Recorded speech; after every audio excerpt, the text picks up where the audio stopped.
Selamat pagi saudara-saudari dalam Dhamma. Terima salam Buddhis dari kami. Namo Sanghyang Adi Budaya. Namo Buddhaya. Perkenalkan, nama saya Dhamma Ratano Aldrik dan rekan saya. Komala Sudasili. Kami akan memimpin puja bakti pada pagi hari ini dengan pembacaan parita-parita suci dalam bahasa Pali. Marilah kita mempersiapkan diri untuk memulai puja bakti pada hari ini. Umat dipersilakan untuk berdiri di belakang matras dan bersikap anjali.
Gata Pendupaan, halaman 7.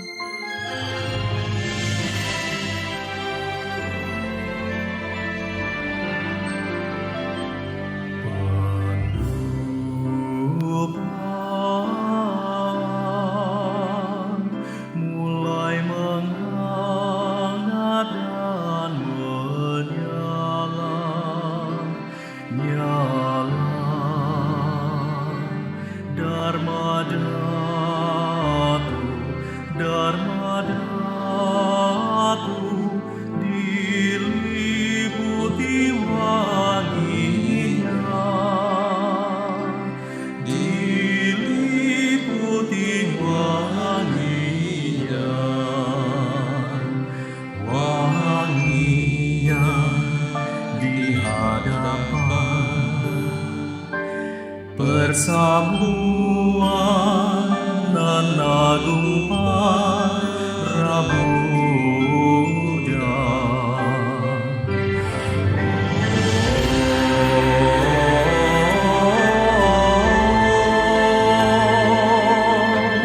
Awan kebahagiaan terbentuk di mana-mana saat pujianku telah berlimpah-limpah. Para Buddha menampakkan dirinya. Om Vajradupe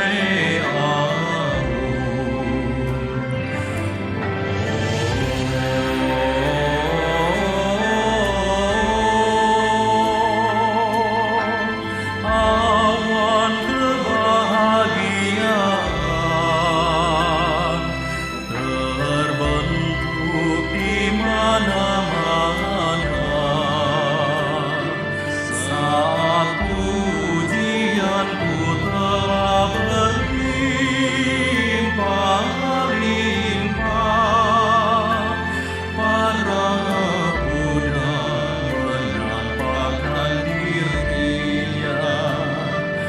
Om Vajradupe Om Vajradupe Om Vajradupe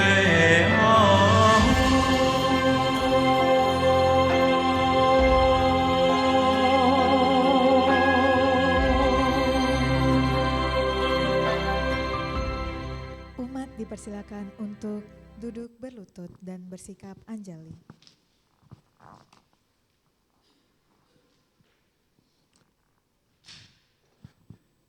Namakara Gata, halaman 9. Bagawa yang Maha Suci, telah mencapai penerangan sempurna. Dharma telah dibabarkan dengan sempurna oleh Bagawa. Sangga siswa Bagawa berperilaku baik. Di hadapan Buddha, Dharma, dan Sangga, aku bersujud. Arahang Sama Sambuddho Bhagawa Buddhang Bhagawantang Abhiwademi. Namo Buddhaya.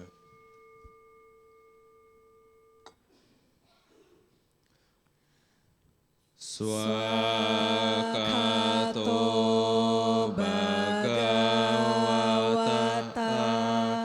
Dhammo Dhammang Namasami. Namo Dhammaya. Supatipano Bhagavato Sawaka Sanggo Sanggang Namami. Namo Sanggaya. Umat dipersilakan untuk duduk bersila dan bersikap anjali.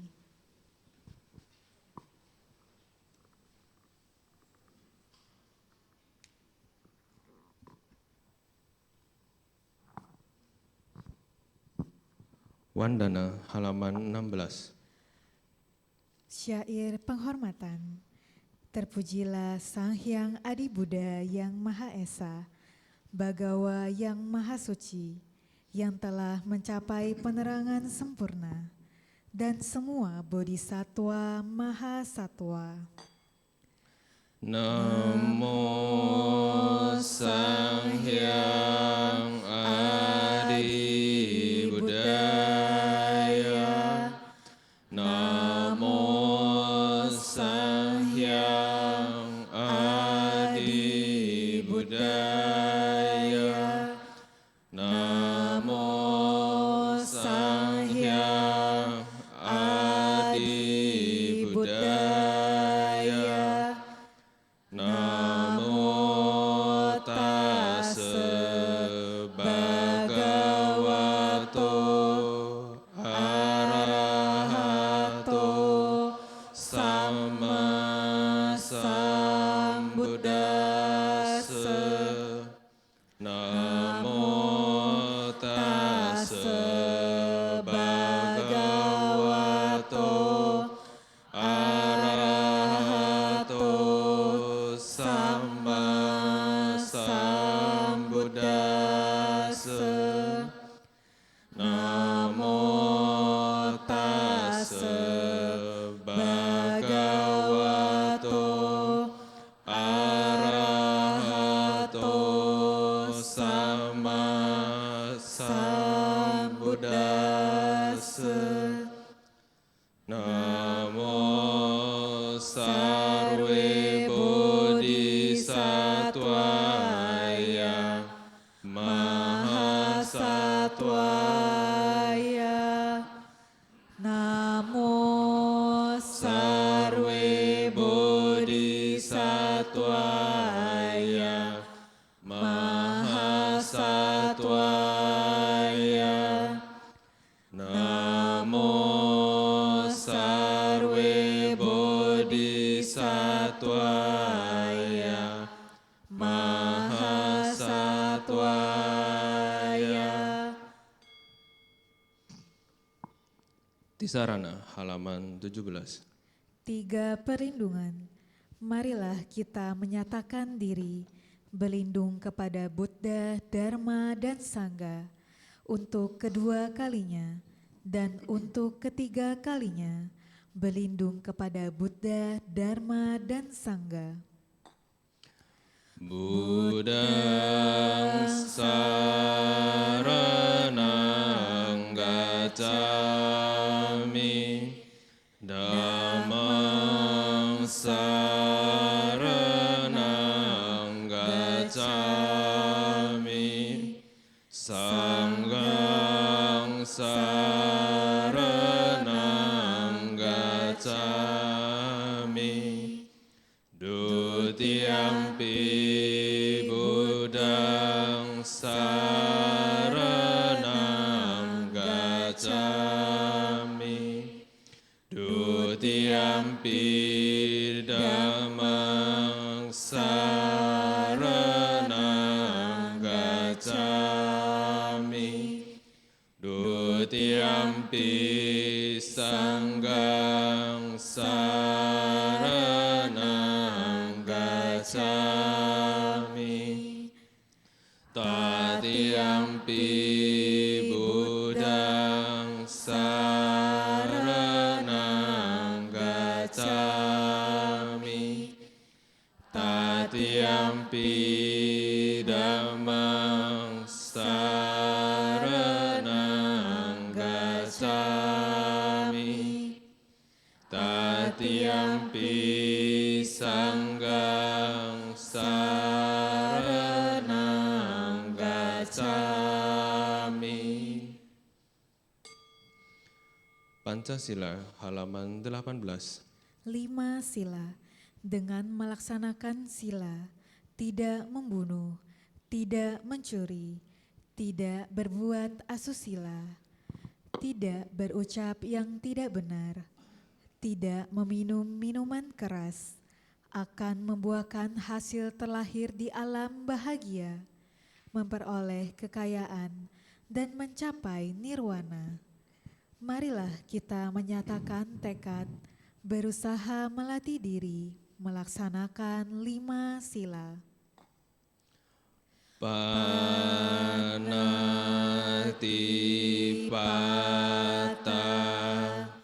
Weramani Sikkhapadang Samadhiyami, Adinadana Weramani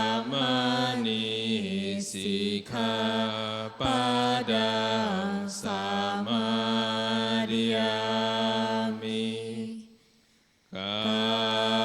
Kamesu micacara Weramani Sikkhapadang Samadhiyami, Musawada Weramani Sikkhapadang Samadhiyami, Surameraya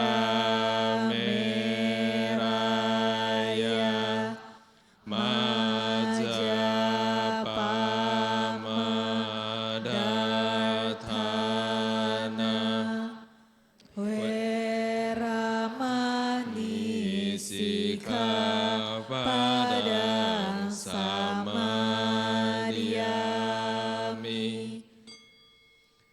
Bunda Nusati, Dhamma Nusati, Sangga Nusati, halaman 19.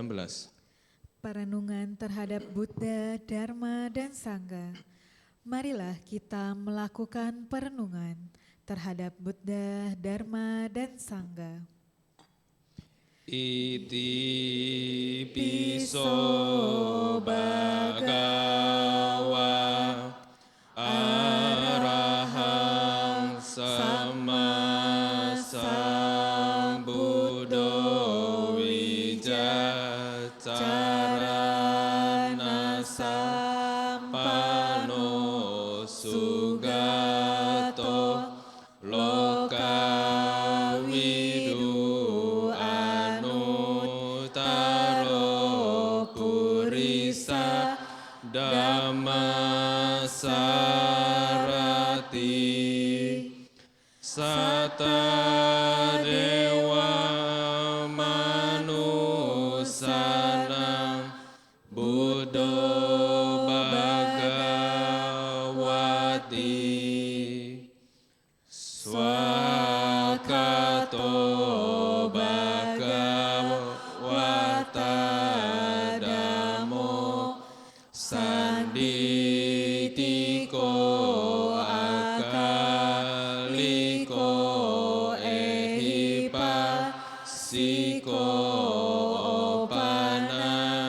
iko pacetang wedi tabo winyuhiti supati pano Bhagavato sawaka sanggo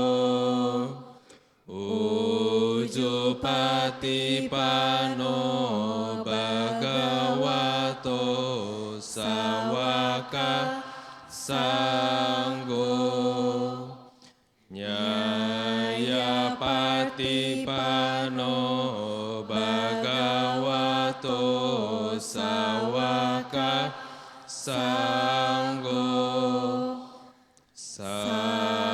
samici pati pano Bhagavato sawaka sanggo yadidang catari purisa yugani ata purisa pugala esa Bhagavato sawaka sanggo ahuneyo pahuneyo dakhineyo anjali karaniyo anutara punya ketang lokasati.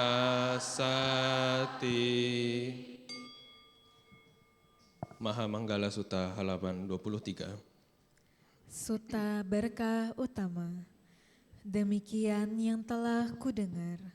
Pada suatu ketika, Bagawa bersemayam di dekat Sawati, di hutan Jeta, wihara Padepokan Anata Pindika.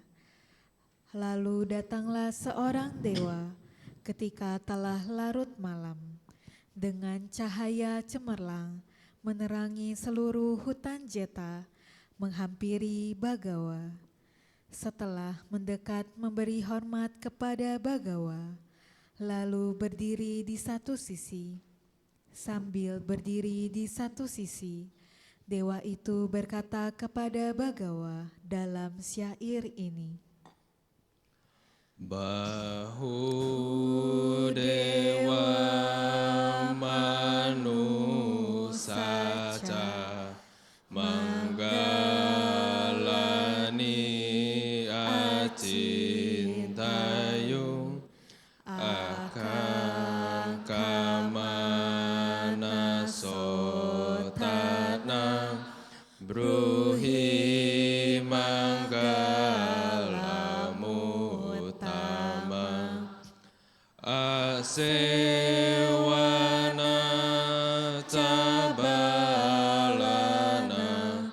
panditana casewana puja capujaniana eta manggalamu utama patirupa desa wasoca pubeca kata punyata atas sama panidica eta manggalamu utama bahu saca casi panca winayoca susikito subasita caya waca eta manggalamu utama tapi itu upathana Buddha sasanggaho anakula cakamanta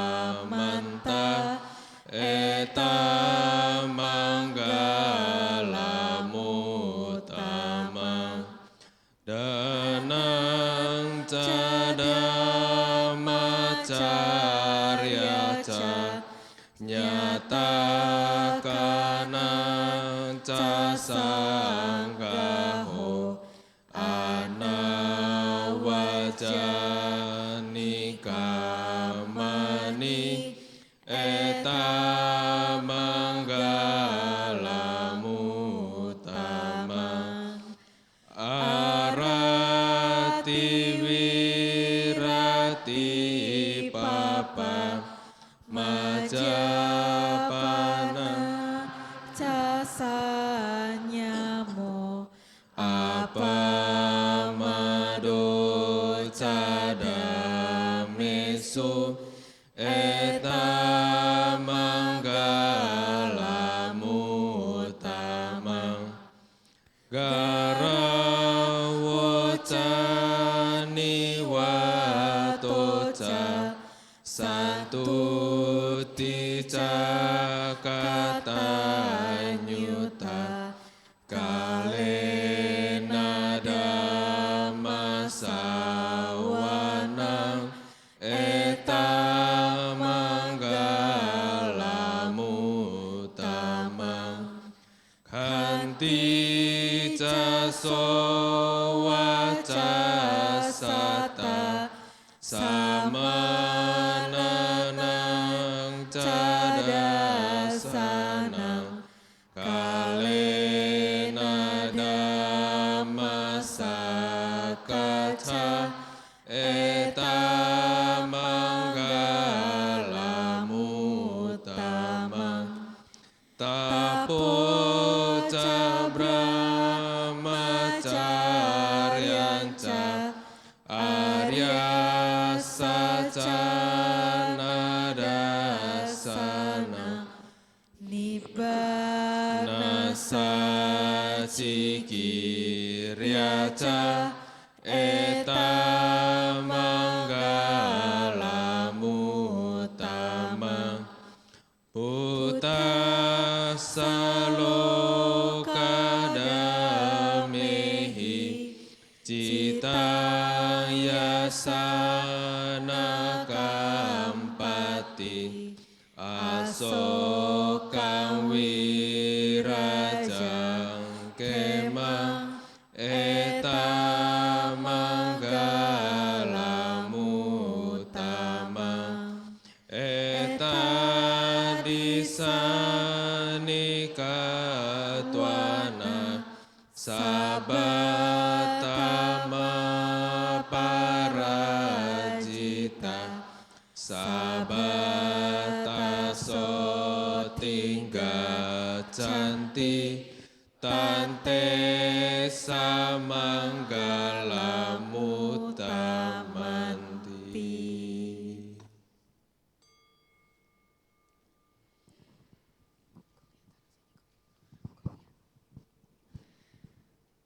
Sahabat sedharma, kini tiba saatnya kita berlatih meditasi duduk di pandu.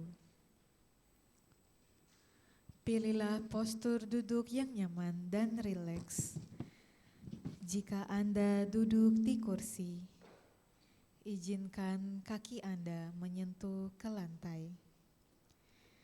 Jika Anda duduk di matras, izinkan kedua lutut beristirahat menyentuh matras atau lantai. Punggung tegak, namun rileks, dan tidak bersandar pada apapun. Dada tidak membusung atau membungkuk. Kedua telapak tangan bisa saling bertindihan. Kedua ibu jari saling bersentuhan membentuk sebuah lingkaran kecil dan letakkan di atas pangkuan kaki. Bahu rileks, kepala tegak. Hadirkan seluas senyuman kecil di wajah Anda, sehingga otot-otot wajah menjadi rileks. Bawa pandangan mata turun ke bawah, atau izinkan mata terpejam.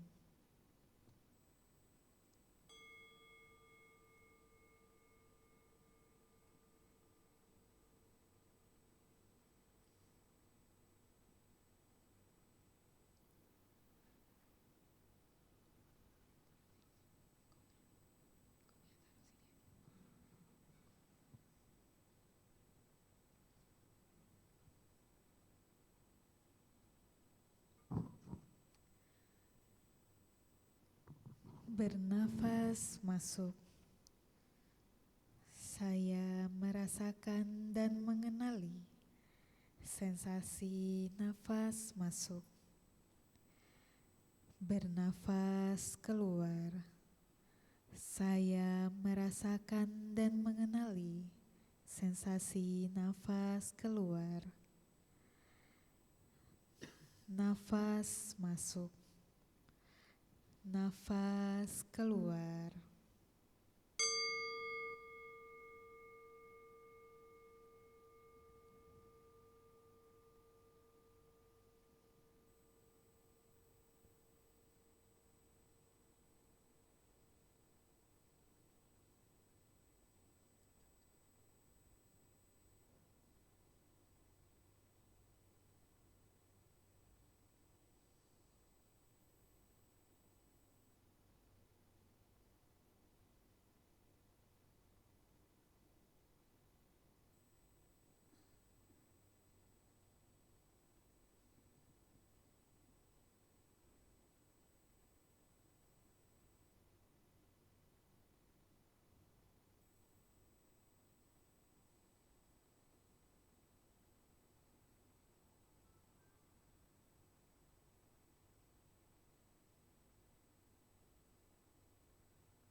Bernafas masuk.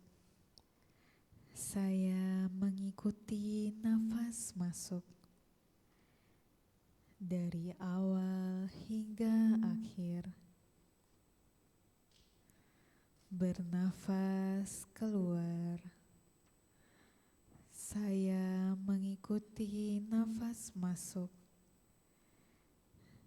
dan nafas keluar dari awal hingga akhir. Mengikuti nafas masuk. Mengikuti nafas keluar.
Menyadari Menyadari seluruh tubuhku. Saya bernafas masuk. Merilekskan seluruh tubuhku. Saya bernafas keluar. Menyadari tubuhku. Merilekskan tubuhku.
Tersenyum pada tubuhku.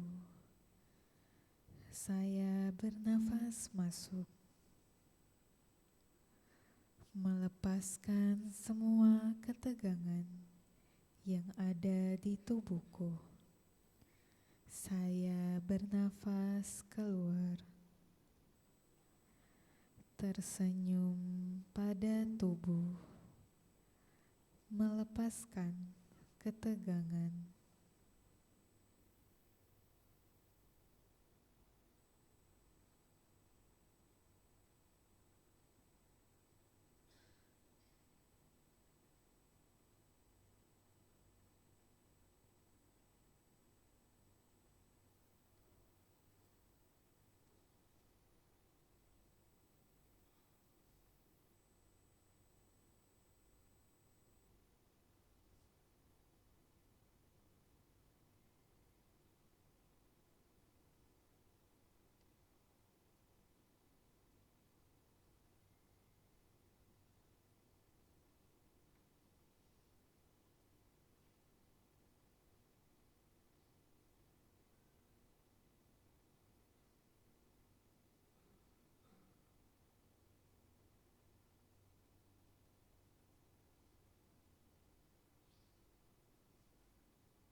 Merasakan sukacita.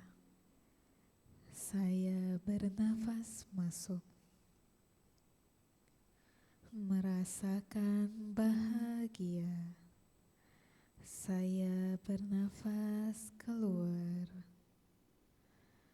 Merasakan sukacita. Merasakan bahagia.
Hadir pada saat ini. Saya bernafas masuk. Menikmati saat ini. Saya bernafas keluar. Hadir pada saat ini. Menikmati saat ini.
Demikianlah akhir dari sesi meditasi duduk. Gerakan kedua telapak tangan secara perlahan, gerakan tubuh perlahan. Rangkapkan kedua telapak tangan di depan dada, silakan membuka mata, membungkuk hormat.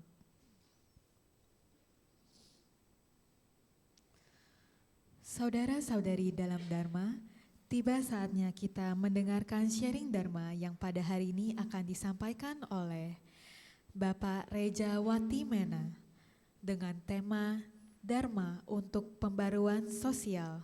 Sebelumnya saya akan membacakan profil singkat dari beliau. Bapak Reja Watimena adalah seorang penekun Zen dan praktisi akademisi yang telah menulis puluhan buku. Rutin menulis di dalam blognya rumahfilsafat.com, media umum seperti Buddhajin, Kompas, Kanisius, dan banyak lagi. Pengembang teori transformasi kesadaran dan teori tipologi agama, alumni Sekolah Tinggi Filsafat Diyakara, Jakarta, pernah mengajar di berbagai perguruan tinggi. Buku karya Pak Reja terbitan Karania antara lain Dengarkanlah Zen dan Jalan Pembebasan, Mencari ke Dalam Zen dan Hidup yang Meditatif, dan Urban Zen. Kepada Bapak Reja kami persilakan. Cek. Namo Buddhaya.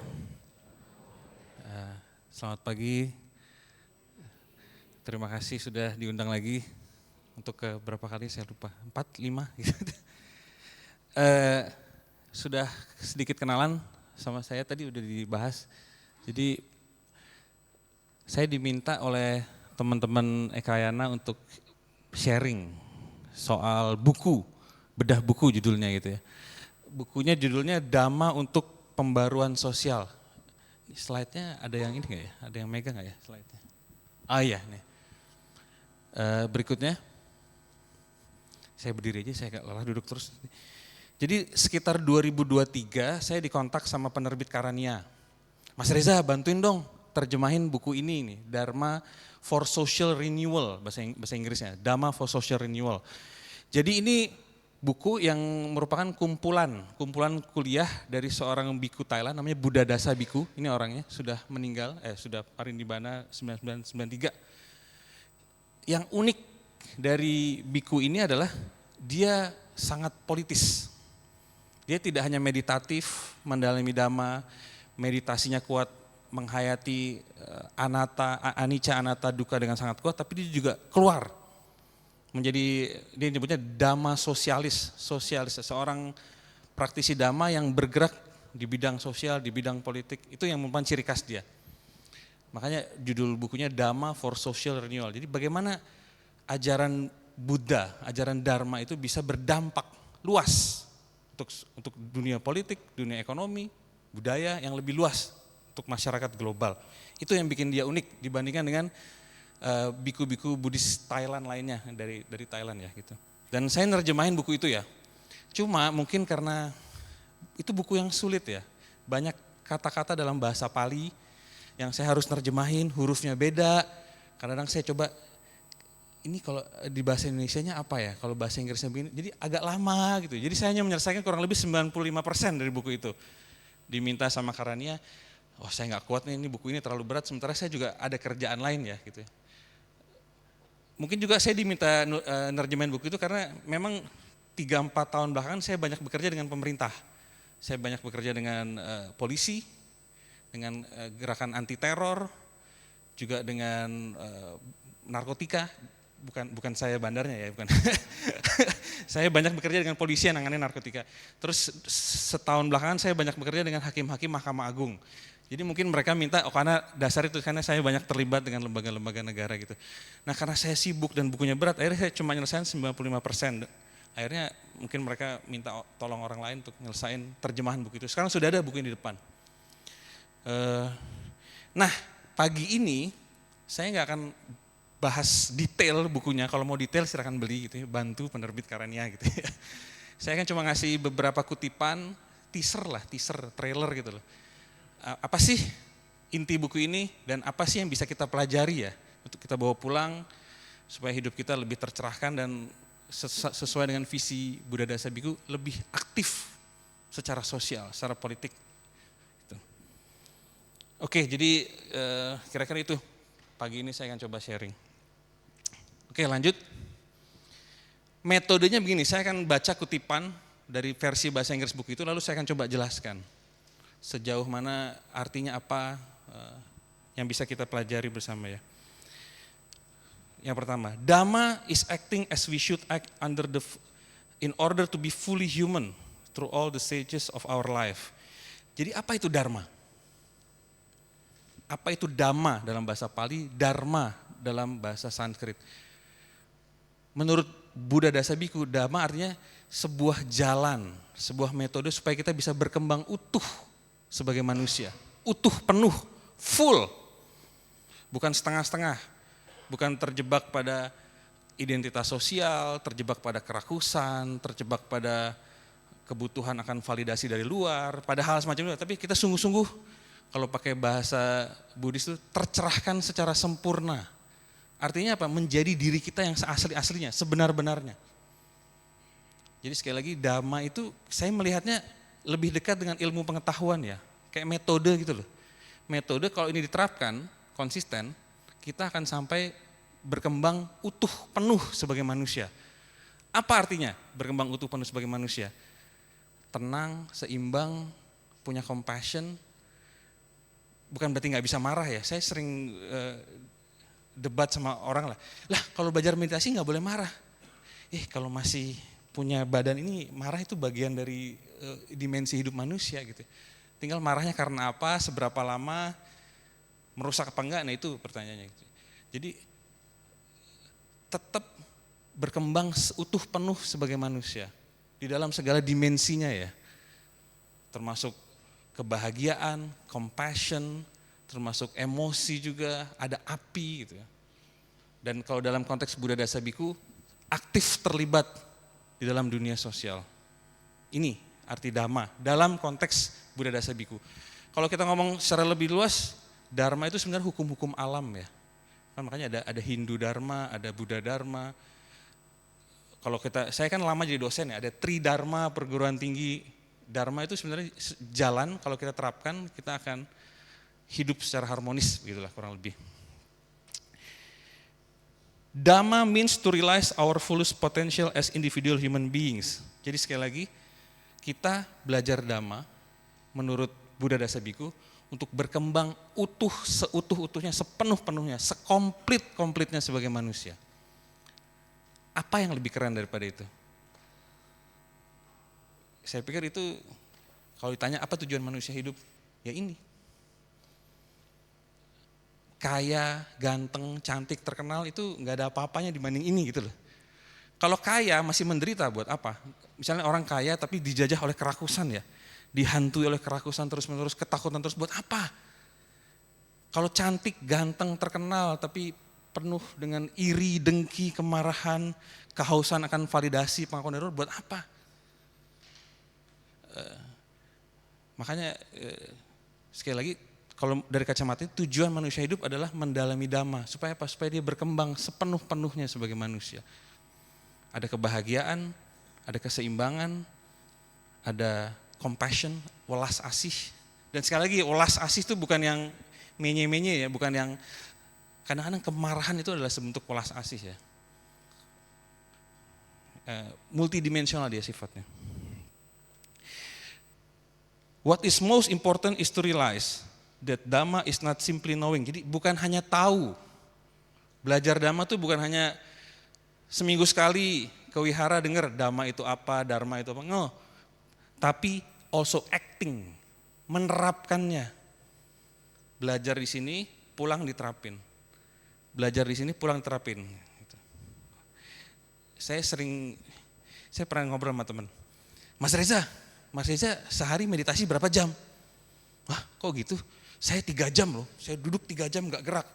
Ya 3 jam doang, saya 24 jam, saya bilang gitu.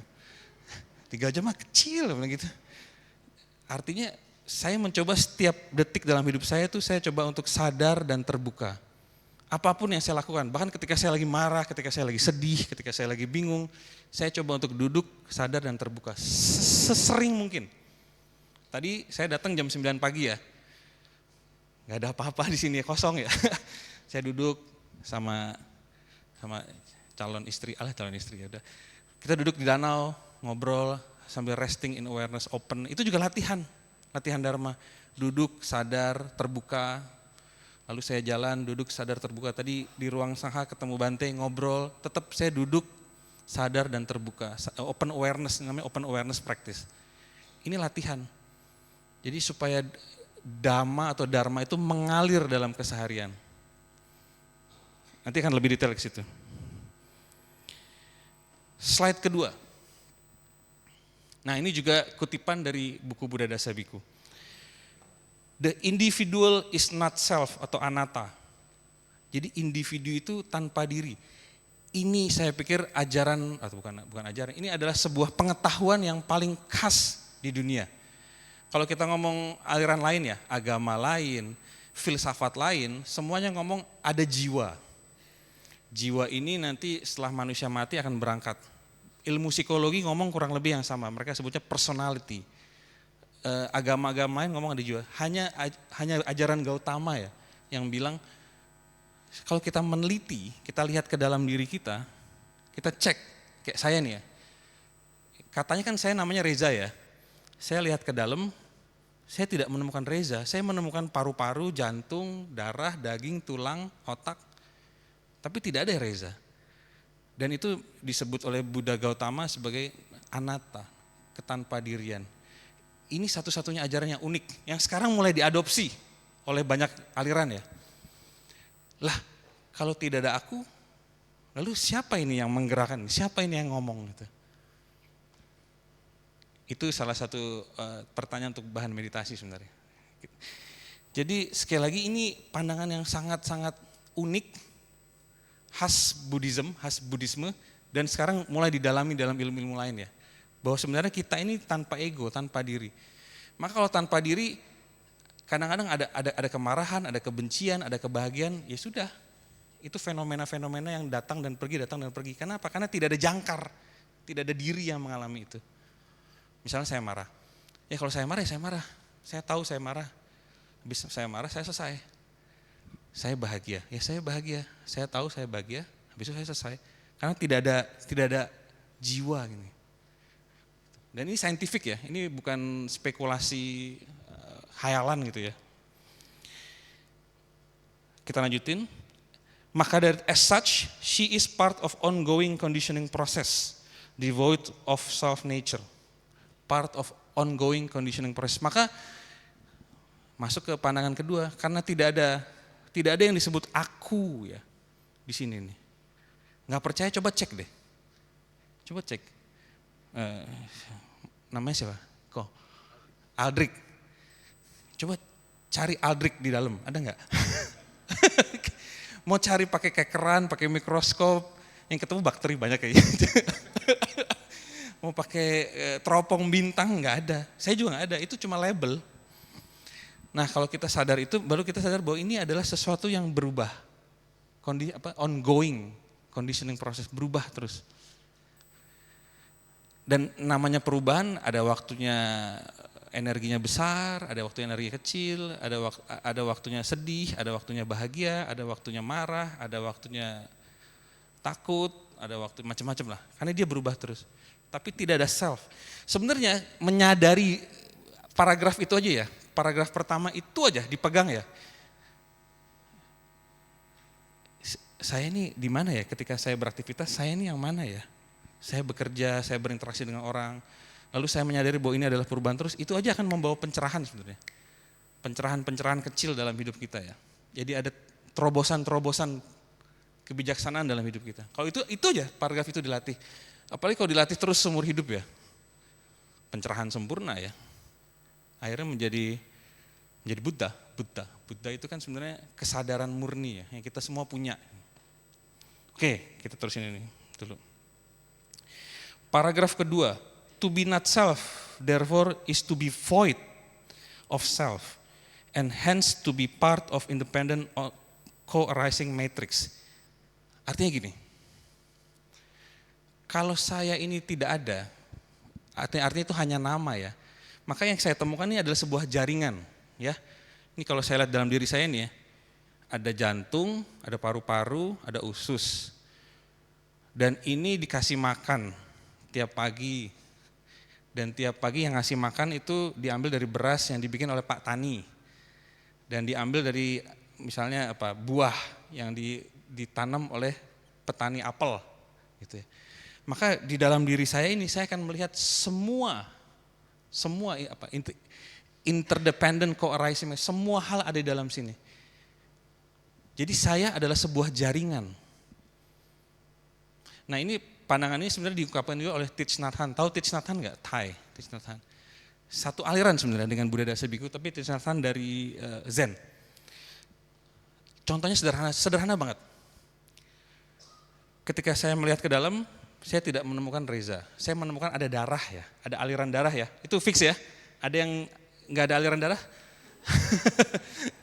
Bahaya itu jalan jadi zombie. Saya menemukan aliran darah. Aliran darah itu berasal dari air ya, ada unsur air ya. Air itu saya minum berarti kan? Air itu datang dari mana? Dari PDAM, dari Aqua, nggak boleh sebut nama. nggak ada sponsor, walaupun itu ditutup brandnya nih. Dari Aqua, ini dari mana airnya?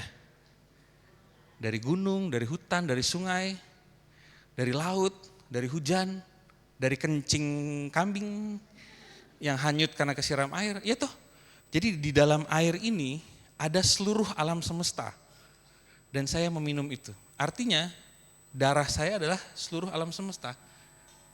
Ya toh, itu kan itu yang disebut interdependent co-arising matrix, artinya itu. Dari satu tegukan saya sadar bahwa saya meneguk seluruh alam semesta. Ada kencing kambing, kencing sapi, kencing anjing, ada air mungkin dari septic tank, air laut yang menguap jadi hujan, semuanya ada di sini. Dan saya minum itu. Maka tidak ada aku, yang ada adalah jaringan tak terbatas. Sama kalau kita makan. Saya makan nasi tadi pagi. Nasi itu dari mana? Dari beras dari padi dari tanah supaya subur dikasih Loh ya bener tuh, pupuk itu kan unsurnya baik yang organik maupun organik ada unsur kotoran binatang, berarti saya makan tai sapi. Nah di dalam tanah ada cacing kan, cacing, bakteri, semut, semuanya. Jadi dari beras, satu butir beras yang saya makan seluruh ekosistem alam semesta di dalam situ. Itu yang disebut interdependent. Jadi tidak ada aku, yang ada adalah jaringan tanpa batas. Mau lebih jauh lagi, oke. Dari tanah berasal dari bumi kan. Bumi dibentuk selama miliaran tahun. Dari sekumpulan partikel dan atom yang dibentuk 4 miliar tahun yang lalu. Terus sampai ke Big Bang, terus sampai ke sebelum alam semesta ada. Bisa diurut ke situ nggak? Dari nasi loh ya, dari air loh. Artinya apa? Kita bukan hanya minum seluruh alam semesta, kita minum seluruh dimensi ruang dan waktu yang pernah ada. Itulah interdependent coarising matrix. Sadar itu aja bahwa tidak ada aku. Apa yang saya hirup, apa yang saya makan, apa yang saya minum, ini sudah berputar miliaran kali di seluruh alam semesta ini. Dulu bumi nggak ada. Bumi dibentuk dari pecahan bintang yang supernova meledak. Sekitar 5 miliar tahun yang lalu. Dan benda dari masa itu masih saya pegang sekarang dan saya minum. Saya pikir ini bukan hanya ajaran gue, ini realitas ya. Realitas. Makanya saya pikir Buddhism itu bukan hanya agama, ini ada reality praktis, latihan untuk hidup dalam realitas, dalam kenyataan. Nah, kalau sudah sadar itu, bahwa kita ini adalah sebuah jaringan yang tak terbatas ya, bahwa yang saya minum, yang saya makan ini sudah melewati proses berkali-kali, masih mau jahat sama orang nggak? Masih mau punya keinginan membunuh, mencuri, iri, dengki, menjatuhkan orang lain apa enggak? Kalau saya sadar bahwa saya dan teman-teman sekalian, kita minum air yang sama loh bro, sis. Kita makan nasi yang sama loh, kita nih bagian dari sebuah jaringan yang tak terbatas. Masih mau nyakitin orang enggak? Enggak ada. Buat apa? Kamu adalah, kalau di Bali disebutnya Tatwam Asi ya, kamu adalah aku. Tidak ada perbedaan. Nah, ini inti ajaran Buddha Dasabiku. Kita sadar bahwa semua adalah bagian dari diriku, maka otomatis, alami, kita akan penuh cinta kasih, kita tidak akan ada kehendak untuk menyakiti gitu loh. Ya ada emosi datang dan pergi, emosi datang dan pergi, itu bagian dari tarian karmik lah. Tapi secara keseluruhan, hati itu menjadi begitu soft gitu ya, menjadi begitu baik gitu ya. Kenapa? Kesadaran tadi, kesadaran yang tak terbatas tadi. Oke, saya pikir itu kuncinya. Itu kuncinya. Makanya ajaran Gautama ya, terutama dari Buddha Dasabiku ini sangat unik. Kenapa? Karena dia tidak hanya bicara soal manusia. All beings, all sentient beings, semua makhluk, baik yang kelihatan maupun tak kelihatan, baik di alam semesta itu maupun di alam semesta yang lain. Karena sekarang ilmu fisika sudah menyentuh konsep multiverse, alam semesta plural. Jadi alam semesta itu ada banyak sebenarnya dan masing-masing punya kehidupannya dengan cirinya masing-masing. Itu pun masuk ke dalam kesadaran ajaran Gautama ya. Saya nggak pernah menemukan ajaran lain yang ngomong itu kecuali astrofisika, tapi itu ilmu pengetahuan ya, agak beda. Oke, lanjut. Nah sekarang, lagi ya. Buddha Dasabiku di buku itu ngomong lebih jauh, dia ngomong soal hubungan antar agama. Karena bagaimanapun kalau kita ngomong politik, apalagi Indonesia, kita harus ngomong agama, nggak mungkin nggak. Kita ngomong perang Iran dan Amerika, kita harus ngomong soal agama juga. Kita ngomong macam-macam di level politik sosial, kita harus mempertimbangkan faktor agama. Nah di sini Buddha Dasabiku ngomong soal agama. The ordinary ignorant worldling is under the impression that there are many religions, that they are all different to the extent of being hostile and opposed. Artinya gini, banyak orang, dalam tanda kutip, orang bodoh yang mengira bahwa agama itu beda-beda. Jadi ada banyak agama dan agama itu saling membenci satu sama lain. Hostile and opposed, saling berbeda dan saling membenci satu sama lain. Nah Buddha Dasabiku ingin bilang bahwa ada agama, dia nyebut Christianity ya, Kristen, Islam dan Buddhism itu tidak cocok dan bahkan mereka saling berperang, bitter enemies. Ini adalah such is the conception of the worldly person who speak according to ini adalah pendapat orang yang nggak mikir, yang tidak belajar. Tiga itu ya, Kristen, Islam dan Buddhism. Nah di sini dia mulai politis nih Buddha Dasabiku. Paragraf kedua. If they should go to a deeper understanding of Dhamma until finally realize the absolute truth, they shall discover that there is no such thing called religion. There is no Buddhism, Christianity, or Islam. Jadi bagaimana bisa sama atau berbeda? Jadi gini, Buddha Dasabiku pengen ngomong ini. Di dalam semua agama-agama besar ya, agama-agama dunia, baik yang sekarang ada maupun yang dulu pernah ada, itu semua menunjuk pada satu titik. Titik terdalam dari semua agama, itu satu. Sebuah pengalaman keterbukaan pada yang absolut disebutnya begitu ya. Pengalaman keterbukaan pada sosok, bukan sosok ya, sebuah kesadaran yang maha besar. Namanya bisa macam-macam, bisa Kristus, bisa Allah, bisa Buddha, bisa Shiva kalau di Hindu ya. Tapi itu nama-nama, di level nama berbeda-beda. Di level ajaran beginner ya, permulaan itu beda-beda. Tapi kalau kita ngebor ke dalam, sampai ke inti semua agama, kita akan menemukan hal yang sama. Hal itu aja, pengalaman murni akan sesuatu yang besar, yang melampaui diri kita yang kecil ini loh. Di Buddhism padahal tidak ada ego, yang ada adalah jaringan tak berhingga begitu. Makanya saya ini kan background saya itu Katolik, saya pernah mau jadi pastor, jadi frater saya agak lama. Dan saya banyak bekerja dengan teman-teman Muslim, baik Muslim yang moderat maupun Muslim radikal. Saya sempat bekerja dengan napi teroris garis keras yang ideologinya Islam politik, yang ingin menghancurkan NKRI, mendirikan negara Islam. Jadi saya lumayan banyak bergaul dengan orang-orang dari berbagai bentuk cara berpikir lah. Gitu. Dan memang kalau saya dalamin ya, kalau kita misalnya belajar Islam ya, Islam sampai ke levelnya paling dalam ya, jangan Islam di permukaan, Islam sampai ke levelnya yang paling dalam, mereka nyebutnya ma'rifat. Itu persis kayak Zen Buddhism. Duduk dan absorb, terhisap ke dalam sesuatu yang lebih besar. Kalau saya belajar tradisi Kristen, mistik Kristen ya, bukan hanya nyanyi-nyanyi aja, tapi sampai ke level paling dalam di Kristianitas, kita akan menemukan cinta kasih universal tak terbatas. Lah apa bedanya sama tadi yang Buddha Dasabiku ngomong? Sama aja, cuma harus sampai ke dalam. Begitu pula di Buddhism, aliran banyak banget. Mahayana, Theravada, Zen, Chan, Son, Tibetan punya aliran diri. Di level permukaan banyak perbedaan, jelas. Tapi kalau sudah masuk ke dalam, masuk ke inti paling dalam, sama. Pengalaman akan kekosongan dan keterbukaan yang sangat besar gitu ya. Nah Buddha Dasabiku kan ngomong gini, dan dia berani bilang bahkan bukan cuma aliran Buddhism, semua agama. Bayangin seorang biksu Thailand ngomong kayak gitu tahun 70-an, 80-an. Wah, ramai di Thailand. Wah, ini ajaran sesat ini.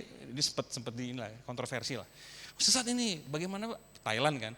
Buddha yang paling bagus, Theravada is the best. Tapi Buddha Dasabiku bilang, no, kamu harus belajar sampai ke dalam. Kamu akan menemukan, kita akan berjumpa di titik yang sama. Gitu. Oke, ini lanjut. Lagi, Buddha Dasabiku masuk ke dalam arena hubungan antar agama. Christianity and Buddhism are both universal religion, agama-agama universal, agama untuk semua, bukan untuk ras tertentu kayak Yahudi ya. Kayak agama Yahudi itu kan, ya saya orang Ambon agak sulit masuk agama Yahudi sebenarnya, karena ada halangan rambut terutama. Walaupun orang Yahudi rambutnya keriting juga ya. Jadi agama Yahudi itu ya memang untuk suku itu gitu ya, khas gitu. Tapi kalau kita ngomong Buddhism, Christianity, Islam itu agama untuk semua, universal religion sebetulnya. Kayak misalnya agama Hindu Bali itu juga agama khas Bali. Mereka nyebutnya agama Tirta, agama air, sungai. Saya bisa masuk agama Hindu Bali, cuma tetap akan ada rasa, Watimena masuk Hindu Bali, nggak ada kadek, nggak ada putu, susah, agak berat. bisa nyamar-nyamar dikit pakai udeng itu bisa, cuma tetap aja akan mengundang pertanyaan. Karena memang agamanya agama khas ya. Gitu. Tapi Christianity, Islam, Buddhism lain. They exist wherever true religious practice in the religion most perfect way. If religious person show respect, ini tadi ya, rasa hormat yang muncul, for the Dhamma truth at the core of its religion, they will understand the interpretation. Jadi sekali lagi, kita apapun agamamu, belajar tapi belajar sampai dalam. Di situ akan ada rasa hormat satu sama lain, di situ kita akan berjumpa. Gitu ya. Dan saya ngalami betul kok itu. Kalau saya berjumpa dengan pastor-pastor Katolik yang sudah mendalami sampai ke tradisi mistik Kristen ya, kita ngomong hal yang sama dengan Zen, dengan Tibetan Buddhism, open awareness, keterbukaan, compassion, sama persis. Kalau saya juga ketemu dengan teman-teman Kiai NU yang sudah sampai makrifat, belajar sampai ke Sufi ya, sama ngomongnya. Oh, compassion, ada perasaan lenyap gitu loh, kok hilang gitu kalau lagi zikir la ilaha illallah gitu. Persis sama pengalamannya, rumusannya beda. Jadi at the core of each religion, pada akar dari semua agama. Sekali lagi, Buddha Dasabiku menjadi sangat politis dan kontroversial. Bahkan kalau hari ini saya ngomong di forum-forum luas kayak gini, orang banyak, sesat ini. Ya memang begitulah, sampai sekarang masih banyak perdebatan memang. Walaupun saya di posisi yang tadi, saya sepakat dengan Buddha Dasabiku tadi. Paragraf kedua, devotion to religion results in the cessation of self-interest dan self-importance. Ini juga penting. Kalau kita belajar agama apapun ya, dalam konteks ini mungkin agama Buddha, kita akan sampai ke dalam, kita akan kehilangan rasa ini, egoisme ekstrem itu hilang. Cessation of self-interest, hilangnya obsesi pada kepentingan diri. Aku, hidupku, karirku, aku itu secara alami akan lenyap. Lalu mulai berpikir soal kita, soal mereka. Self-importance juga, aku, gimana nasibku? Gimana, aku udah ganteng belum? Aku udah kaya belum? Aku. Pada level yang tertentu, aku itu sehat ya, ini membantu kita untuk survive juga, kita harus bekerja. Tapi kalau dia menjadi ekstrim, jadi egoisme ekstrim, aduh itu penderitaan berat ya. Baik buat orang yang punya itu maupun orang sekitarnya. Bayangin tinggal sama orang kayak gitu ya. Aku. Ini adalah kamarku. Ini adalah aku gitu. Uangku gitu. Nah, mendalami agama sampai ke level terdalam itu melunturkan itu, pandangan itu tadi. Kalau udah waktunya habis bilangin, saya bisa 2 hari ngomong begini gak kelar-kelar. Karena kan akunya hilang ya, jadi ngomong terus aja gitu. And therefore leads to realization of the universality and unity of a religion. Nah ini idenya Buddha Dasabiku. Universalitas dan kesatuan dari semua agama. Asal semua masuk ke dalam, semua masuk ke inti terdalam dari agamanya masing-masing, kita akan menemukan sisi universal dan sisi kesatuan itu. Sekali lagi, dia ngomong tahun 70-an, 80-an di Thailand. Itu bikin geger. Bayangin dia ngomong di Indonesia sekarang di forum-forum publik itu ya. Di forum-forum publik dia ngomong soal ini, bikin geger gak kira-kira? Semua agama adalah satu dan sama-sama universal. Aduh, kelompok-kelompok fanatik itu akan tidak, sesat gitu kan. Ya, tapi Buddha Dasabiku tidak ngomong sembarangan. Dia ngomong pakai refleksi dia belajar. Dan memang saya pribadi, saya sepakat dengan ini. Bayangin Indonesia penduduk 280 juta. 100 juta orang aja belajar agamanya sampai ke dalam ya. Nggak cuma di permukaan itu loh. Petantang-petenteng, pakai salib segede gini gitu ya.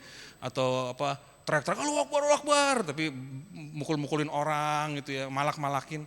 Coba belajar sampai ke dalam gitu loh agama. 100 juta lah, nggak usah 250 juta. 100 juta orang Indonesia belajar agamanya sampai ke dalam.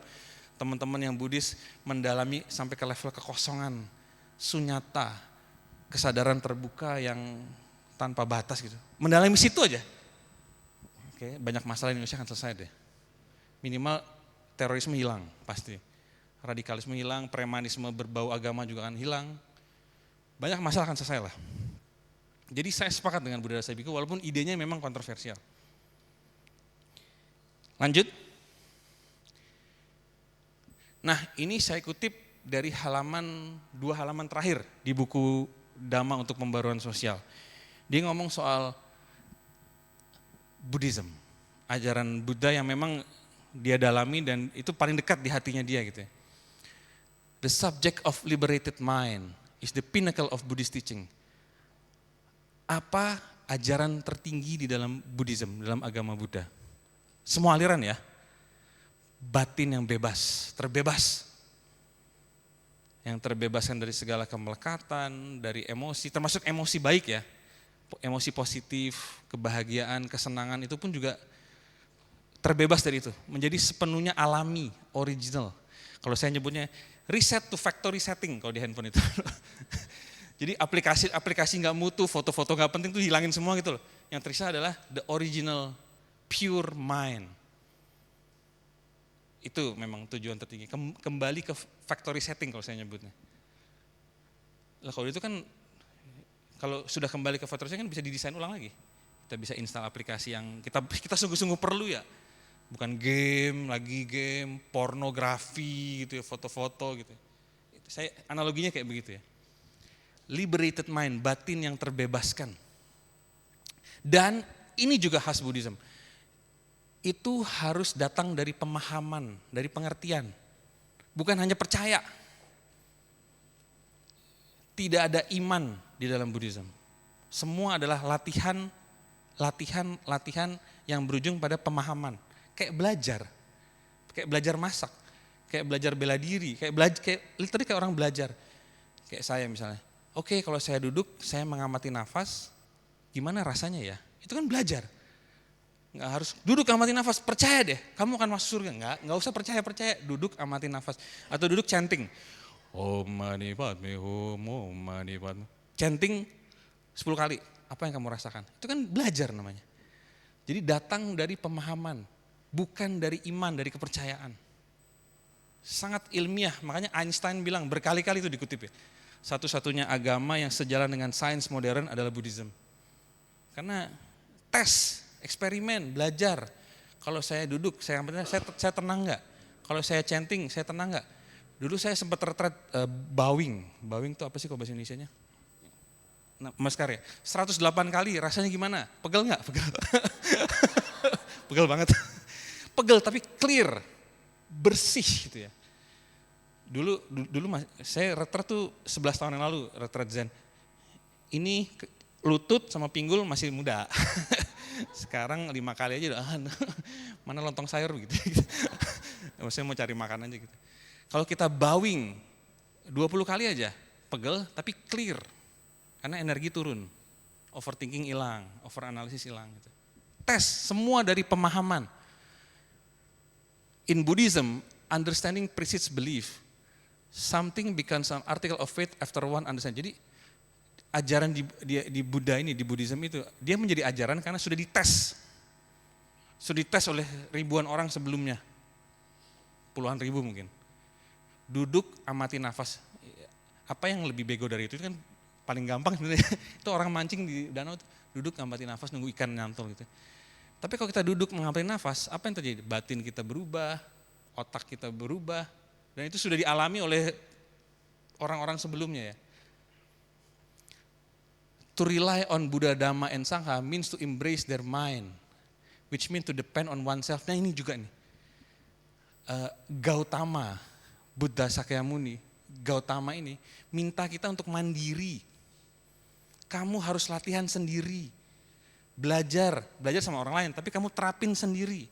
Jangan menggantungkan pada sosok apapun di luar, dewa, roh nenek moyang, raksasa atau apa Tuhan, termasuk Tuhan, Allah, Yesus. No, buat Gautama yang terpenting adalah ini mungkin ada, mungkin nggak ada, kita nggak tahu.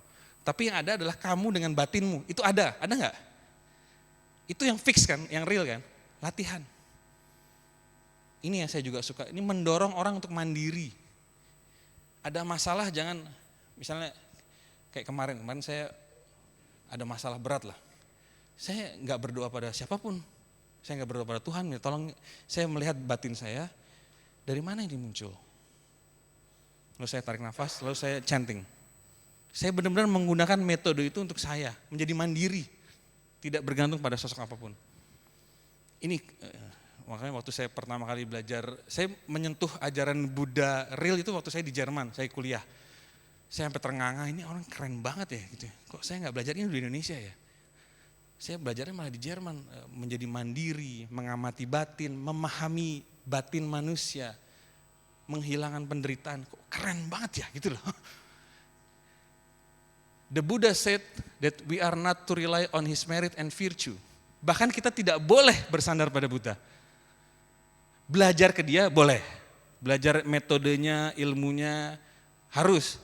Tapi tetap pada akhirnya kita bersandar pada menjadi mandiri di dalam our thinking and investigation. Dalam berpikir dan bertindak, belajar kita mandiri.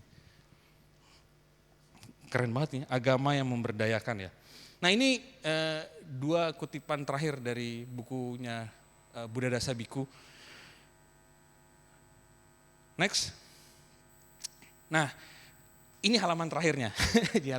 Jadi dia menyebut 7 factor of enlightenment. 7 faktor penentu pencerahan. Saya ngambil 3 karena menurut saya itu yang penting ya. Kalau mau tahu lebih jauh silakan beli bukunya di depan. Nanti saya dapat komisi, enggak dapat. 3 konsep, ada 7, 4 lagi rahasia, beli bukunya di depan. Saya bilang 3 aja, karena 3 ini basic. Yang pertama adalah sati, kesadaran penuh. Teman-teman sudah capek nggak sih diomongin sati, sadar penuh itu kan diulang-ulang. Tapi gini loh, ada ruang di dalam batin manusia yang tidak tersentuh oleh ingatan. Tidak ada memori dalamnya. Memori tentang masa lalu, oh dulu saya dipukulin, dulu saya dihina, itu nggak ada. Ada ruang dalam batin manusia yang sadar, tapi kosong. Coba sentuh itu. Metodenya agak teknis mungkin di lain waktu kali ya, di kesempatan lain. Tapi di dalam diri kita tuh, kalau saya mau ngomong agak lebay ya, di dalam diri kita itu ada surga. Nggak usah jauh-jauh nanti selamatnya, nggak usah. Detik ini. Ada unsur dalam diri kita itu yang sadar penuh, tapi tidak ada memori, dia kosong. Itu sepenuhnya tenang dan damai, coba sentuh itu. Sambil lihat danau yang warnanya indah sekali ya, coklat-coklat di mana gitu ya. Campuran antara tanah dan sesuatu yang saya minum juga sebenarnya gitu kan. Coba sentuh itu, karena itu akan banyak membawa kelegaan ya, membantu kita lebih tenang dalam keseharian, waktu sakit atau menyentuh kematian kita juga lebih tenang. Karena ada kesadaran tanpa memori. Yang kedua, vicaya itu kalau menurut Buddha Dasa Bhikkhu ya, kita belajar sendiri, cari apa yang benar. Bukan katanya si Ono, dengan segala hormat. Bahkan katanya Bante A, Bante B, Bante C, katanya Om Reza, katanya Om siapa, katanya Zen Master siapa. Pelajari aja, tapi harus cek sendiri yang mana yang benar buat saya, yang cocok buat saya itu yang mana. Silakan belajar ke berbagai guru, ke berbagai master, baca buku sebanyak mungkin, tapi pada akhirnya tentukan sendiri apa yang benar dan cocok untuk saya. Kayak saya cocok dengan Zen Korea. Saya juga cocok dengan tradisi Tibetan, Dzogchen dan Mahamudra. Itu saya fit banget. Tapi saya tahu kalau saya ngomong itu orang mungkin gak ngerti gitu. Ya sudah gak apa-apa. Tapi saya belajar itu cocok buat saya. Itu membuat saya lebih seimbang, lebih tenang. Saya gak takut sakit, saya gak takut mati, saya gak takut bokeh. Saya lebih seimbang lah dalam menghadapi segala hal gitu ya. Teman-teman cari sendiri, belajar. Seru kok. Ingat tujuan manusia hidup apa? Untuk berkembang sepenuhnya lewat Dharma. Dan Dharma saya pikir jalan satu-satunya lah. Yang lain tuh berujung pada penderitaan. Misalnya mengajarkan kekayaan, mengajarkan main dewa-dewi segala macam itu ya. Nah yang ketiga adalah virya. Virya ini saya pikir konsep yang juga udah agak familiar ya. Berani dan teguh untuk hidup sadar. Yang saya alami ya, saya belajar Zen fokus itu sudah 2014, 12 tahun. 12 tahun itu naik turun. Ada waktunya saya di hadapan sebuah keadaan yang sulit ya. Misalnya saya bertengkar dengan pacar, dengan kekasih, dengan keluarga. Itu saya bilang ini bullshit semua ini Zen, Dharma ini bullshit. Gue udah gak mempan. Tapi habis itu mikir lagi, coba deh udah tenang dulu, amati nafas, chanting, bowing. Jadi teguh dan berani. Terutama dalam keadaan-keadaan sulit, di mana keadaan di luar tuh menekan gitu loh. Mungkin sakit, mungkin bisnis hancur, dipecat dari kerjaan, patah hati, atau bersentuhan dengan kematian ya. Saya pakai itu yang paling berat ya. Bersentuhan dengan kematian, baik kematian keluarga, kematian kekasih, ataupun kematian diri sendiri. Divonis, kamu kanker. Bukan kantong kering, kanker beneran ya, kanker. Kamu kanker ganas. Itu kan menyentuh kematian ya. Belum mati, tapi menyentuh.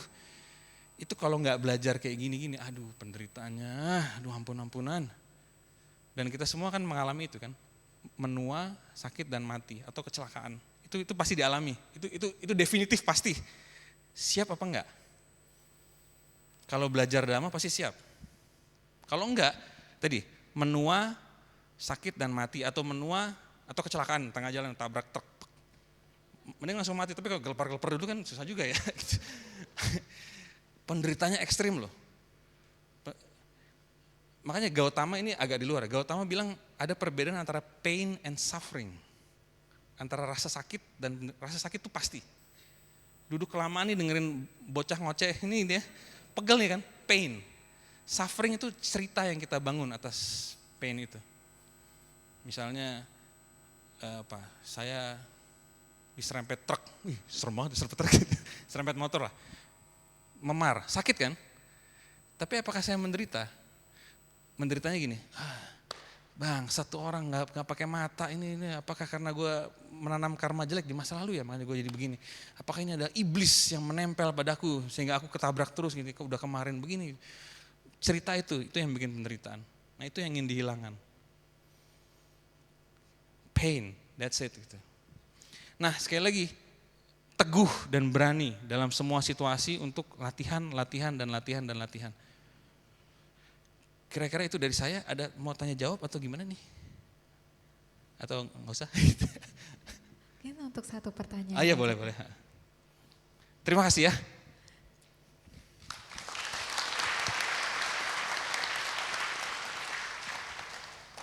Terima kasih kepada Bapak Reza atas sharing dharmanya. Bagi Bapak Ibu, saudara-saudari yang ingin bertanya, dipersilakan. Oke, terima kasih Pak Reza atas kesempatannya. Sama-sama, Saya ingin Pak. bertanya. Pak, jika harus melabeli diri Bapak dengan sebuah agama, apa alasan signifikan setelah Bapak mengarungi samudera ini, Bapak melabeli diri Bapak dengan memilih agama Buddha? Signifikan apa yang menyebabkan tersebut? Terima kasih. Terima kasih. Kalau boleh jujur ya, ini bukan untuk kepentingan paspor, visa administratif, bayar pajak gitu ya. Apalagi korteks itu ya, bukan. Agama saya agama kekosongan ya. Saya sungguh menghayati kekosongan dan keterbukaan. Bahkan saya tidak melabel diri saya sebagai Reza, saya aja bukan Reza. Apalagi agama lain itu. Saya melihat diri saya memeluk kekosongan ya. Kekosongan itu bukan ketiadaan ya, kekosongan itu ruang yang sangat besar, sebesar alam semesta itu sendiri. Tapi kalau ditanya di-push lagi ya saya multi religi saya bilang. Saya belajar semua agama, tapi saya jatuh cinta pada Buddhism walaupun saya masih sangat menghargai Catholicism. Saya sangat menghargai karena saya dididik dalam tradisi Katolik yang sangat rasional, kritis. Teman-teman saya orang-orang baik juga Katolik, tapi hati saya ketika belajar ini itu kayak brak gitu loh. Apa sih kalau di sini sebenarnya karmanya berbuah kali ya begitu ya. Kayak kebuka gitu loh. Wah, gila. Mengajarkan orang untuk jadi mandiri, untuk berlatih sendiri, untuk teguh, untuk terbuka pada realitas ya, bukan mitos.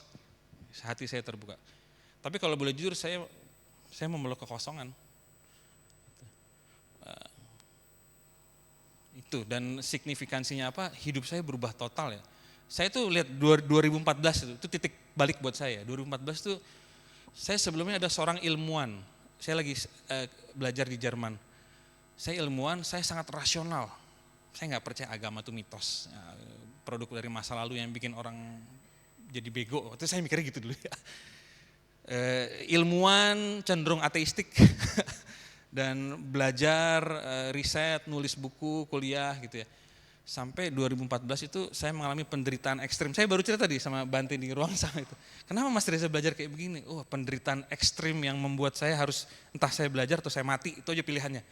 Akhirnya saya belajar, ketemu Zen dulu.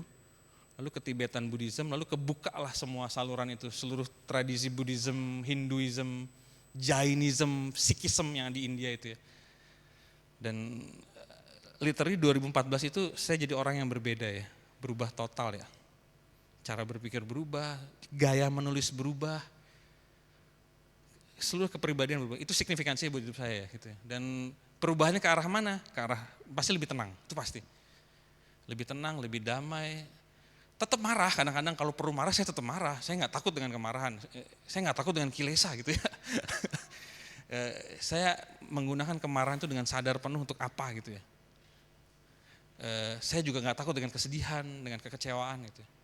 Tapi ya itu tadi, lebih tenang, lebih seimbang, lebih jernih melihat dunia apa adanya. Itu signifikansinya buat saya. Dan dampaknya saya merasa tulisan saya makin bagus deh, tulisan-tulisan, buku lebih kreatif, dalam segala hal berkembang lah. Dan saya tidak takut mati, saya tidak takut sakit, karena saya tahu kematian itu tidak ada. Kalau kita lihat tadi seluruh alam semesta adalah bagian dari diri kita, ingat air minum tadi, malu siapa yang mati? Emang ada kematian? Gak ada. Yang ada adalah perputaran di sebuah jaringan yang maha luas ini. Saya tidak takut sakit, banyak ketakutan hilang lah. Saya tidak takut dengan masa depan. Itu, jadi ketakutan hidup itu banyak hilang. Lalu muncul keseimbangan yang membuat saya lebih kreatif dan ujung-ujungnya seperti tujuan Zen, bisa lebih banyak membantu semua makhluk ya. All beings ya, lebih bisa banyak membantu orang lewat tulisan gitu. Orang sekitar saya ya. Kira-kira begitu. Terima kasih pertanyaannya.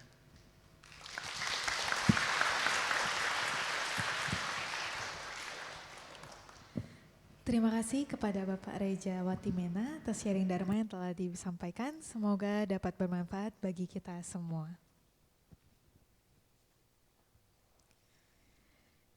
Kini marilah kita melakukan kebajikan dengan berdana untuk kepentingan Dharma seraya menyanyikan lagu Dana Paramita. Umat dapat menyalurkan dana melalui scan QR Code yang ada di dalam Videotron atau kantong dana yang telah disediakan.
Selama-lamanya.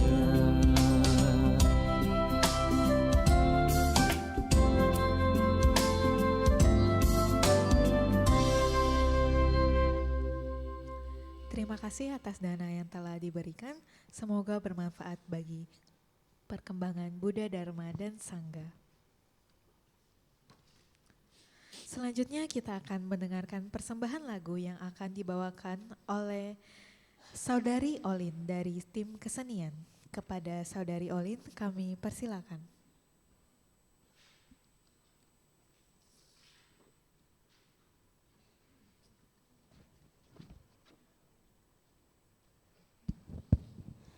Namo Sangyang Adi Budaya, Namo Buddhaya.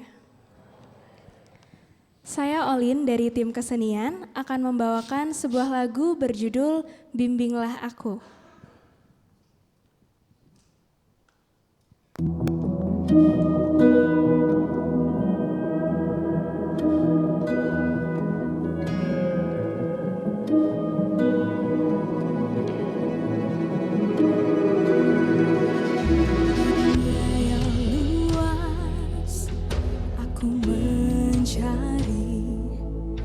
Jawaban dari kegundahan hidup ini, kini ku temukan guru sejati, berikan kedamaian dalam hati.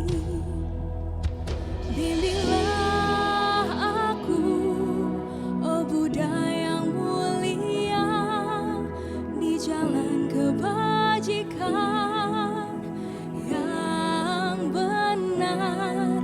Bimbinglah aku, oh pelindung sejati, untuk lenyapkan derita di dalam hidup ini.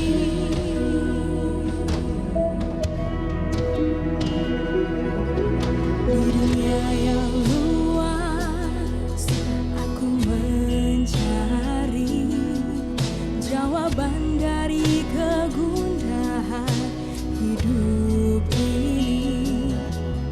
Kini ku temukan guru sejati, berikan kedamaian dalam hati. Bimbinglah aku, oh Buddha yang mulia, di jalan kebajikan yang benar. Bimbinglah aku, oh pelindung sejati, untuk lenyapkan derita di dalam hidup ini.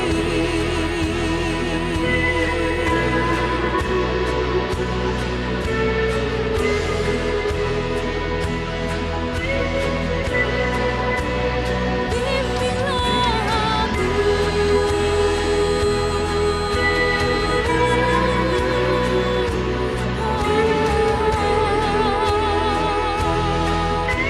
Buddha yang mulia.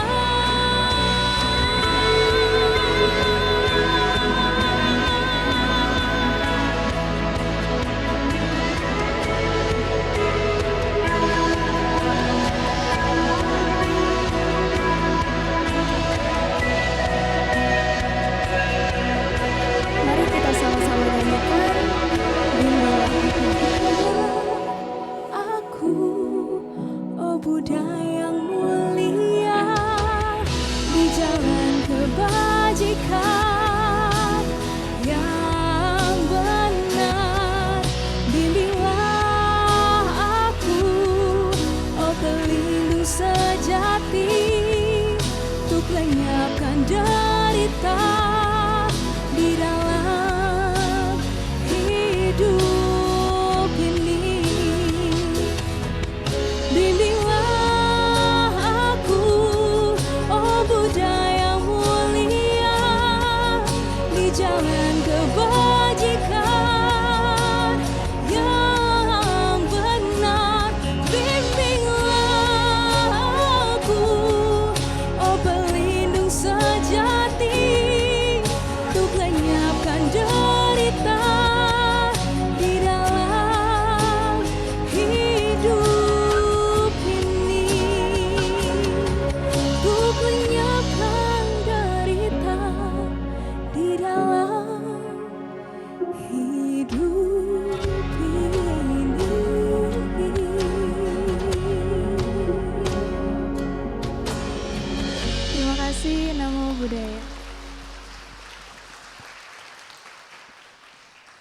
Terima kasih kepada Saudari Olin atas persembahan lagu yang telah dibawakan. Kini kita akan mendengarkan sedikit pengumuman. Untuk umat yang berusia 50 ke atas, mari hadir komunitas Pusa Wihara Ekayana Serpong dengan berbagi cerita dan pengalaman berharga yang diadakan pada hari Sabtu 25 April 2026 pukul 14 siang sampai dengan 16 sore di ruang isi Patana lantai 5 Wihara Ekayana Serpong. Mindful Mom kembali hadir pada tanggal 30 April 2026 dengan sharing oleh Biksuni Shenche pukul 9 hingga 12 di lantai 5 ruang Bodhgaya. Pendaftaran dengan scan QRIS di poster. Open Recruitment Volunteer Trisuci Waisak 2570 TB. Mari jadikan perayaan Trisuci Waisak tahun ini lebih bermakna dengan berpartisipasi sebagai bagian dari volunteer Wihara Ekayana Serpong. Untuk pendaftaran bisa melalui mengunjungi booth yang ada di lantai dasar dari jam 11 pagi sampai 1 siang. Ikuti wisudi dan peneguhan tekad Tisarana dan Upasaka Upasika pada hari Rabu 27 Mei 2026 pukul 9 hingga selesai di Baktisala Utama Wihara Ekayana Arama, Jakarta. Pendaftaran dengan scan kode QR yang tertera pada poster. Selanjutnya, saudara-saudari dalam Dharma, marilah kita mempersiapkan diri untuk menutup puja bakti pada hari ini. Hari ini kita akan melimpahkan jasa kebajikan kita kepada Mendiang Cho Chong Eng, Mendiang Ui Lui Nio, Mendiang Leong Kenyan, Mendiang Chen Lian Ing, Mendiang Bu Song Pek. Pembacaan pelimpahan jasa akan dibacakan setelah Cirang Rakhantu Wihara Ekayana Serpong. Umat dipersilakan untuk bersikap anjali.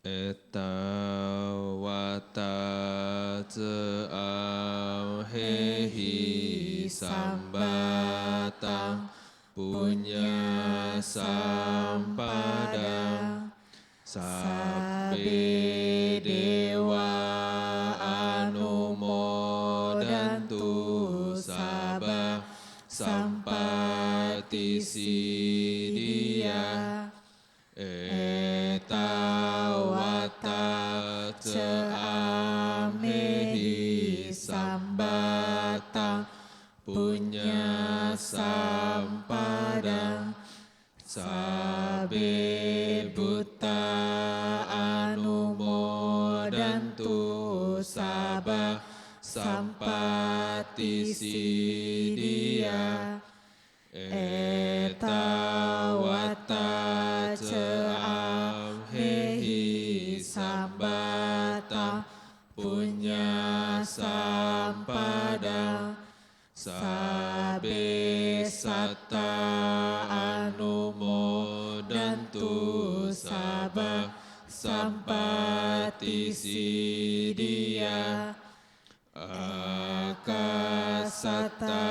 cebu mata dewa naga mahidika punyang tang anumoditwa cirang rakantu lokasanti akasata cebu mata dewa naga mahidika punyang tang anumoditwa cirang rakantu Indonesia idang wonyatina hotu sukita hontu nyatayo idang wonyatina hotu sukita hontu nyatayo idang wo nyatinang hotu sukita hontu nyatayo dewo wasatu kalena sasa sampati hotu ce pito bawatu loko ceraja bawatu damiko akasata cebu mata dewa naga mahidika punyantang anumoditwa cirang rakantu wihara ekayana serpong akasata cebu mata dewa naga mahidika punyantang anumoditwa cirang rakantu mendiang cua cong em mendiang ui lui nio mendiang liong kinyan mendiang chen lien ing mendiang bu song pek akasata cebu mata dewa naga mahidika punyantang anumoditwa cirang rakantu sasanang akasata cebu mata dewa naga mahidika punyantang anumoditwa cirang rakantu desanang akasata cebu mata dewa naga mahidika punyantang anumoditwa cirang rakantu no guru akasata cebu mata dewa naga mahidika punyantang anumoditwa cirang rakantu mamparanti sadu sadu sadu. Umat dipersilakan untuk duduk berlutut dan bersikap anjali.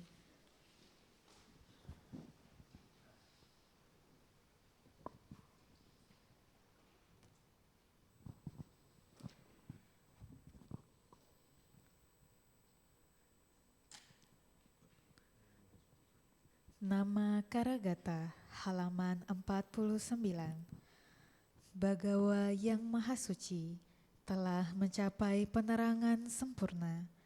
Dharma telah dibabarkan dengan sempurna oleh Bagawa. Sangga siswa Bagawa berperilaku baik. Di hadapan Buddha, Dharma, dan Sangga, aku bersujud.